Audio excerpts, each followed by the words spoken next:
Bonjour à vous, très heureux de vous partager cette vidéo aujourd'hui, puisqu'elle est pleine de joie, dans ces moments où il y a beaucoup de peur, beaucoup de désordre, beaucoup d'angoisse. Eh bien, je voulais partager cette joie. Alors, le titre de la vidéo, c'est « Tout est illuminé ». Alors, je vous rassure tout de suite, je n'ai pas été illuminé par quoi que ce soit ou qui que ce soit, c'est simplement un titre qui convient bien au moment. Et donc de vouloir partager cette joie en période de confinement, que je n'aurais pas vu possible sur une si courte période. Ce confinement nous donne énormément d'opportunités à chacun, d'opportunités de nous informer et d'observer ce qui se passe, d'observer les mensonges, d'observer la supercherie, d'observer les collusions, d'observer et d'explorer, oui, les doubles discours, les conflits d'intérêts, la corruption, les censures, les espionnages. Bref, tout ce que chacun d'entre vous peut observer se révèle. Et évidemment, ce n'est pas nouveau, c'est simplement exacerbé, et simplement parce qu'on a le temps. On a le temps d'observer, on a le temps de faire des recoupements, on a le temps de s'informer, on a le temps de mutualiser des informations, de réfléchir, de poser les choses, d'être pragmatique. Et ça, je trouve que c'est extrêmement joyeux. Puisqu'évidemment, comme je le dis, ce n'est pas un phénomène nouveau. Il n'y a rien qui est décrété, hormis peut-être l'accentuation de la censure sur les réseaux sociaux, dont cette magnifique chaîne YouTube, pour certains sujets, donc il ne faut pas utiliser quelques mots-clés dans l'algorithme, mais on le voit, c'est fantastique. Et moi, je trouve ça extrêmement réjouissant. Alors bien sûr, ce sont des informations lourdes, glauques, et ça casse notre naïveté, ça casse, on va dire, la vision d'autrui, mais pas de tout le monde, on va dire des gens à qui on a délégué beaucoup de choses, c'est-à-dire les médias, les journalistes, les politiques, les grands industriels, etc., ceux qui, entre guillemets, font le monde, dessinent le monde, façonnent le monde. Alors on ne va pas rentrer dans les détails dans cette vidéo, je vais le faire sur les conflits d'intérêts dans la médecine, dans d'autres vidéos, je m'en ferai 2. Mais c'est de dire que là, aujourd'hui, tout le monde voit qu'au niveau politique, au niveau sanitaire, au niveau économique et au niveau des médias, il y a un gros problème. Mais aussi sur les réseaux financiers, où les informations remontent, sur les réseaux criminels, où les informations remontent, et où sur les réseaux, on va dire, sexuels et de trafic humain, où ça remonte. Ça remontait déjà avec l'affaire Epstein, et là c'est en train de décoller, donc il y a plein de choses sur plein d'affaires qui sont en train d'émerger depuis 6 mois, 1 an, et moi je trouve ça extrêmement fantastique, parce que comme je le dis, ce ne sont pas des phénomènes nouveaux, mais ce n'était pas connu, ce n'était pas dévoilé, et le terme d'illuminé, c'est-à-dire on porte la lumière sur, et là c'est ce qui est en train de se passer, et je trouve ça absolument jouissif, prodigieux, et c'est une source d'espoir, je dirais presque que c'est la seule source d'espoir. La connaissance est la seule source d'espoir pour construire le monde de demain. On voit aussi que tous les organismes publics sur lesquels on a fondé notre confiance, comme l'ANSES, comme l'OMS, comme l'INSERM, eh bien sont corrompus, sont vérolés, sont infiltrés. Et donc, eh bien, on ne peut plus boire les paroles de ces organismes-là, puisque bien on a vu les prises de position sur l'ANSES, sur les ondes électromagnétiques, on a vu que le responsable directeur de l'INSERM était le mari d'Agnès Buzyn, qu'il avait de nombreux conflits d'intérêts. On a vu que l'OMS, tous ses financements étaient dévoilés. Alors d'ailleurs, je vous conseille l'excellent reportage d'Arte sur le financement de l'OMS. Là, vous verrez que c'est catastrophique. Donc là, on le voit, on le sait. Et je dirais que cette période de confinement nous donne le temps. Nous donne vraiment le temps d'intégrer, de faire les liens, et de voir que, bien, oui, il y a des intérêts privés, économiques, qui s'imposent au plus grand nombre, et qu'il n'y a plus de politique, en définitive. C'est simplement du transfert de pouvoir, du transfert de capitaux, du transfert d'argent, et nous, on se retrouve isolés, confinés, au milieu de tout cela. Alors, la première réaction, évidemment, c'est le rejet, et c'est la colère. Mais moi je pense qu'il faut s'en réjouir. Évidemment, d'être pris pour un couillon, c'est pas le nom de la farce, ça fait jamais plaisir de voir qu'il y a des personnes qui s'amusent du destin d'autres personnes, c'est pas agréable. Mais je dirais que c'est la fin de l'innocence, c'est la fin de la naïveté, c'est la fin aussi d'avoir trop délégué, de s'être trop déresponsabilisé, et c'est l'opportunité de se réjouir, de dire, à partir de cette connaissance-là, je vais pouvoir construire pour moi-même, une vraie réflexion, une vraie action, puis collectivement, je vais savoir à qui je vais m'associer pour construire aujourd'hui et demain.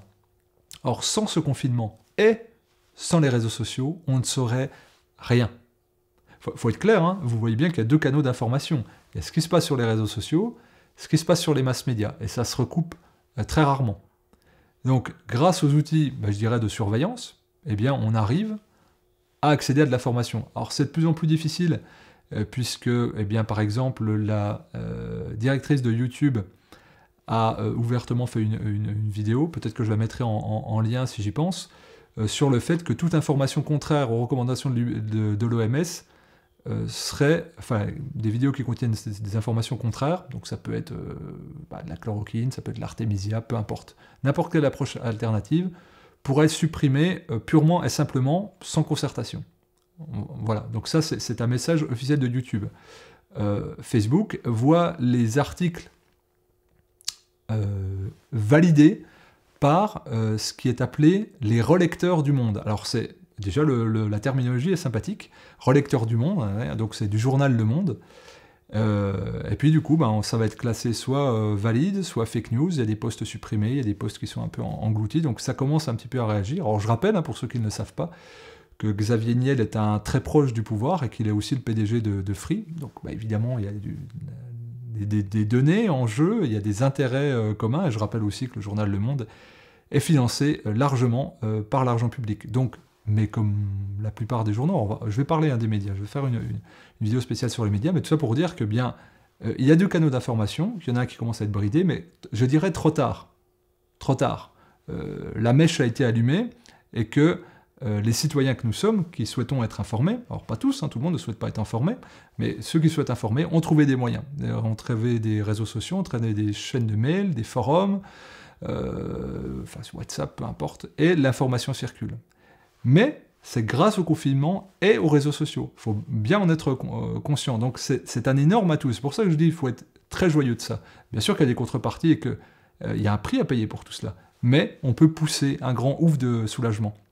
Car on est en train de se libérer de l'ignorance et de la naïveté. Et ça, ceux qui suivent ma chaîne, vous savez bien que c'est la connaissance avant tout. La connaissance rend libre. Sans la connaissance, vous ne pouvez pas avoir la santé, vous ne pouvez pas être libre. C'est la clé d'accès à tout, la connaissance. Et d'ailleurs, pour ça que j'ai fondé une maison d'édition qui s'appelle Exuvie. Bon, je ne vais pas détailler ici, mais la connaissance plus que tout. Ça libère des peurs, ça libère de l'ignorance, ça libère de l'emprise. Alors, je dirais que nous, moutonnant jadis, nous étions dans l'ignorance, quelque part, pour beaucoup d'entre nous. Et donc c'est aujourd'hui sans peur, par réflexe accoutumé, que, on va dire, beaucoup sortent du bois, et sont un peu trop sûrs d'eux et parlent librement. Vous voyez par exemple le patron de Microsoft, qui parle comme s'il était le représentant de l'OMS. C'est-à-dire qu'on est tellement dans la collusion d'intérêts, tellement dans la corruption, que ça semble normal à tout le monde, y compris aux médias, de le présenter comme un philanthrope, et il parle comme si c'était le plus grand épidémiologiste au monde. Le spécialiste des épidémies, non, c'est quelqu'un qui a fait du business dans les données et dans l'informatique. Mais aujourd'hui, il parle comme si c'était le plus grand expert. Et là, je veux dire, on prend du recul, on se dit, mais c'est qui ce mec-là, en fait, pour parler de notre santé? Parce que lui, il dit, il faut vacciner 7 milliards d'individus, et on l'invite partout, il fait des conférences calls, il va sur des TEDx, tout ça, parler de santé. Mais c'est qui? Et donc ça, je pense que ça heurte le public, et puis après, on se renseigne sur l'OMS. Là, comme je vous ai dit, allez voir le documentaire d'Arte, puis je dis, mais attends, c'est sa soi-disant fondation qui est financée par toutes les firmes pharmaceutiques. Ensuite, ils reversent l'argent dans l'OMS pour récupérer des campagnes de vaccins. C'est bizarre, ça? Eh ben oui, c'est bizarre. Et on a le temps de s'informer. Et que trop sûr de lui, en même temps, 96 milliards de dollars de fortune, ça doit créer un petit peu d'assurance dans sa tête. Donc, d'un côté, on va moquer les spécialistes, comme un des plus grands épidémiologistes au monde, professeur Raoult, et on va porter au pinacle un informaticien qui fait son business sur la vaccination. Eh bien ça, je pense que le public n'en est pas dupe, et qu'il y a fallu ces événements-là pour que nous en prenions pleinement conscience. Donc, c'est incroyable, et pour moi c'est beaucoup de joie, et donc de voir toutes ces collusions d'intérêts dans les médias, tout ce mépris de classe, toute l'arrogance des journalistes, les insultes même, parce qu'on a vu Raoult, il en a pris pas mal, tout est éclairé, tout est mis au grand jour, et je veux dire, la personne qui a observé cela ne peut plus revenir en arrière. Tout se dévoile. les chiffres qui ont été manipulés. D'un côté, on a caché des morts, d'un autre, on les a surévalués. Et ça, on le voit, puisque d'un jour à l'autre, il suffit d'écouter Monsieur Salomon, tous les soirs, dans les actualités, pour voir que, si vous prenez des notes, il n'y a pas un soir qui contredit la veille. Incroyable, exceptionnel. Donc, eh bien, ça doit nous rassurer dans le fait de dire, oui, il y a un truc qui cloche, et de toutes les informations que j'avais, c'est cohérent, quelque part. C'est cohérent d'observer que le fait politique n'existe pas ou n'existe plus.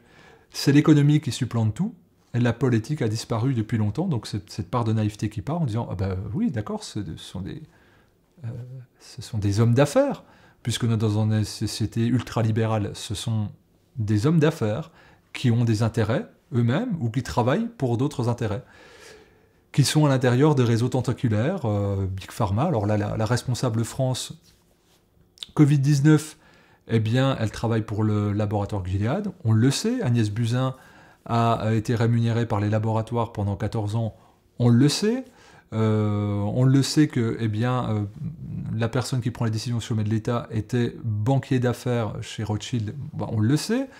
On le sait qu'il y a des financements publics pour des intérêts privés, on le sait. Enfin, plus personne ne peut ignorer ce fait-là, et c'est génial. Et on voit que les postes clés publics sont occupés en définitive par des agents du privé. Et donc, ça nous montre on ne peut qu'écouter qu'avec une relative mise en garde, avec beaucoup de doutes, avec beaucoup de suspicions, toutes les informations qui émanent. Et là, on va dire, entre les masques, les blouses, la chloroquine, je pense que tout le monde a compris. Tout le monde a compris ce que se tramait derrière, qu'on l'accepte ou pas, c'est rentré ici, et là c'est en train de descendre. Là, c'est que notre cœur d'humain, il dit mais ça pue en fait. Et donc ça, c'est vraiment joyeux. Alors, quelque part, il y avait eu des jalons qui avaient été posés.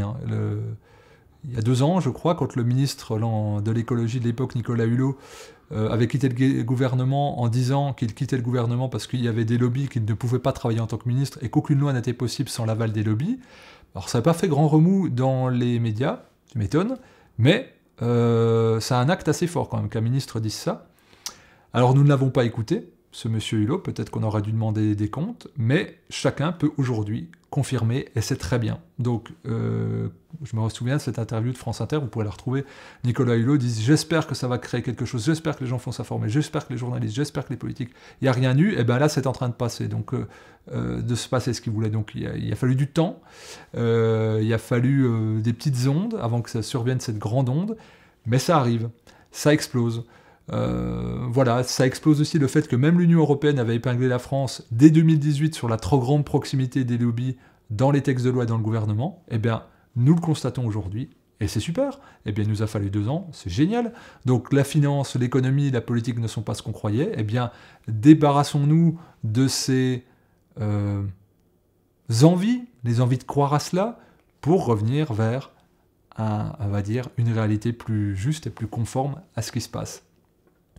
Et dans tout cela, il y a un effet, l'effet Streisand. Parce que ça, je l'ai constaté, parce qu'on cherche beaucoup à interdire, à cacher les infos. Sauf que ça a l'effet inverse. C'est que, vu qu'on sent que ça sent bizarre, on fouine, on cherche, et puis même sans chercher, on nous envoie les infos, les gens qui ont Facebook, les chaînes de mail, etc. Ça pullule d'informations. Et puis, au contraire, ça a l'effet inverse. C'est que plus on cherche à cacher, plus on a accès. Et l'exemple type, c'est Raoult. Si Raoult n'avait pas utilisé les réseaux sociaux, notamment sa chaîne YouTube, et qu'on n'avait pas tant cherché à l'écraser, on va dire, il y avait tellement de gens qui l'ont insulté, il y a tellement de gens qui ont été convoqués sur les plateaux pour lui faire la peau, parce que on en était là parce que c'était de l'insulte, c'était Daniel Cohn-Bendit disait de lui, il faut lui faire fermer sa gueule. Enfin, c'est violent quand même de dire, on parle du plus grand épidémiologiste au monde, et il y a un ancien ministre, un parlementaire européen qui dit, il faut lui faire fermer sa gueule. Donc, au nom de qui travaille cette personne, M. Cohn-Bendit, c'est assez étrange quand même de dire ça à la télé quand on a une stature de politique. C'est assez. Mais peut-être que c'est le fait que les affaires de pédophilie sont en train de remonter, que lui n'est pas blanc-bleu, puisqu'il traîne des propos et des accusations depuis longtemps qu'il n'a jamais démenti d'ailleurs. Donc peut-être qu'il est un peu chahuté avec ça. Donc on peut l'excuser.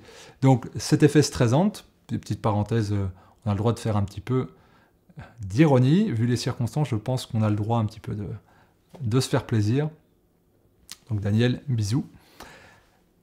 En cherchant à interdire cette information autour de Raoul, eh ben, ça a eu l'effet contraire, c'est que tout le monde a participé. Et qu'est-ce qu'on a vu?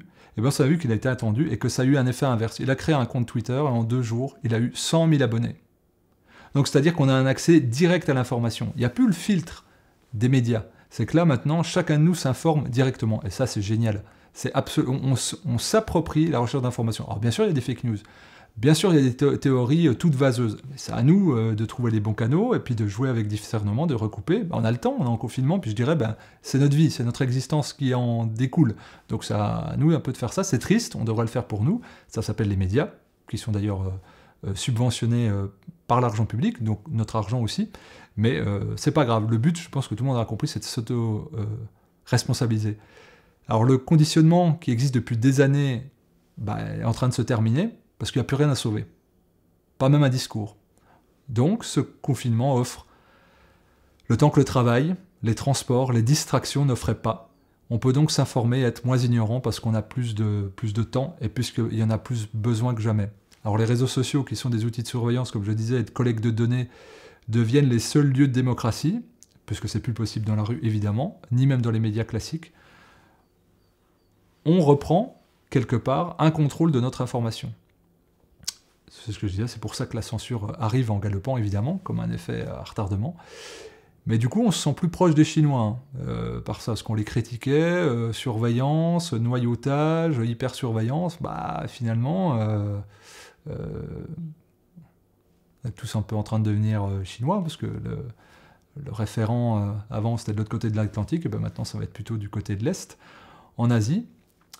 Et au-delà de cette blague, je dirais que dans cette période de confinement, le voile est en train de se lever sur les structures, mais sur chacun d'entre nous. Je dirais que les vraies identités, les vraies personnalités se dévoilent.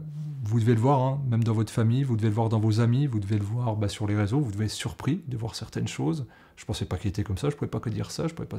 Eh bien oui, parce que la situation extrême amène à exprimer des choses d'une certaine manière. Et moi, je trouve ça joyeux. C'est pour ça que je dis tout est en train d'être éclairé, illuminé. Y compris dans les milieux alternatifs, évidemment, puisque personne n'est exempt. Donc on va voir qui se positionne pas, qui parle, qui se cache, qui usurpe et qui profite. Donc c'est parfait. Tout est intégré. Cette crise prolongée, finalement, elle fait émerger les véritables tempéraments qui ne peuvent plus être contenus, qui ne peuvent plus être comprimés, qui ne peuvent plus être réprimés. Et donc là, on sait qui on est et on sait à qui on a affaire. Quel intérêt sous cela? La connaissance, c'est ce que je répète, la connaissance, la connaissance, la connaissance, la connaissance et rien d'autre. On ne peut pas s'exprimer sans avoir connaissance de notre environnement et connaissance des structures dans lesquelles on évolue. La connaissance, elle offre la possibilité d'exprimer notre libre arbitre.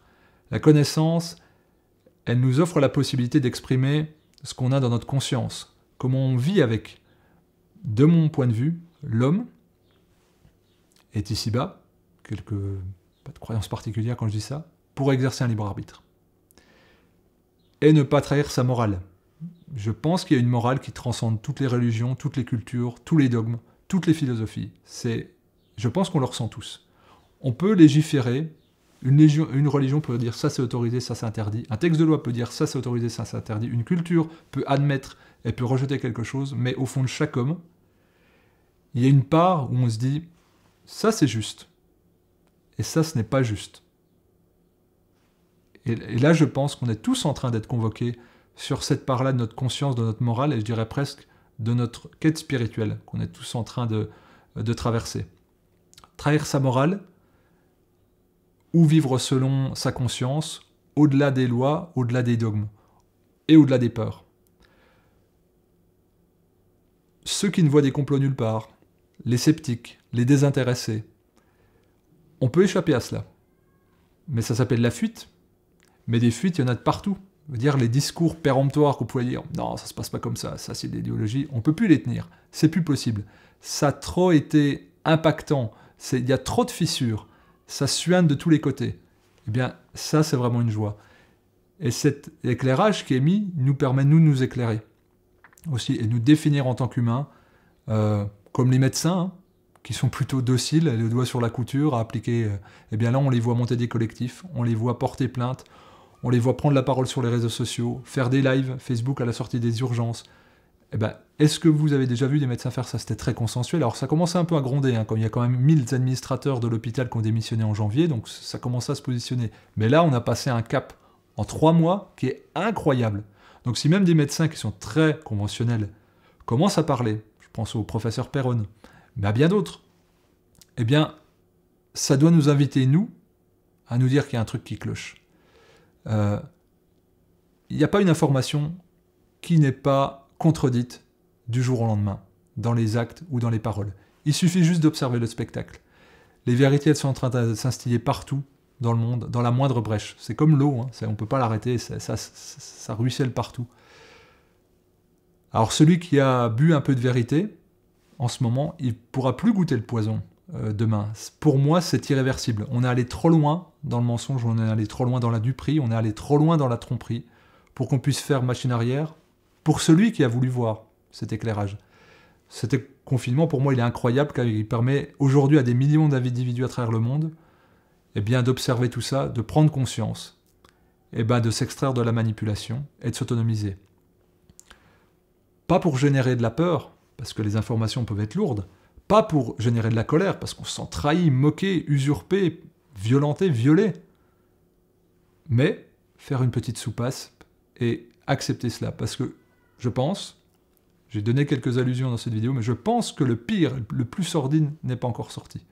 Alors il faut se mettre en travail, de s'approprier de l'information, de faire des choses, de se responsabiliser, d'être un peu dégoûté de l'humanité dans laquelle on vit, puis surtout, de sentir la force de vie de cette humanité-là pour être dans la fraternité avec l'autre, et avancer, et puis créer des propres règles. Donc, soyons réjouis que tout soit illuminé, parce que le temps joyeux des mensonges révélés est là, et qu'il faut en profiter.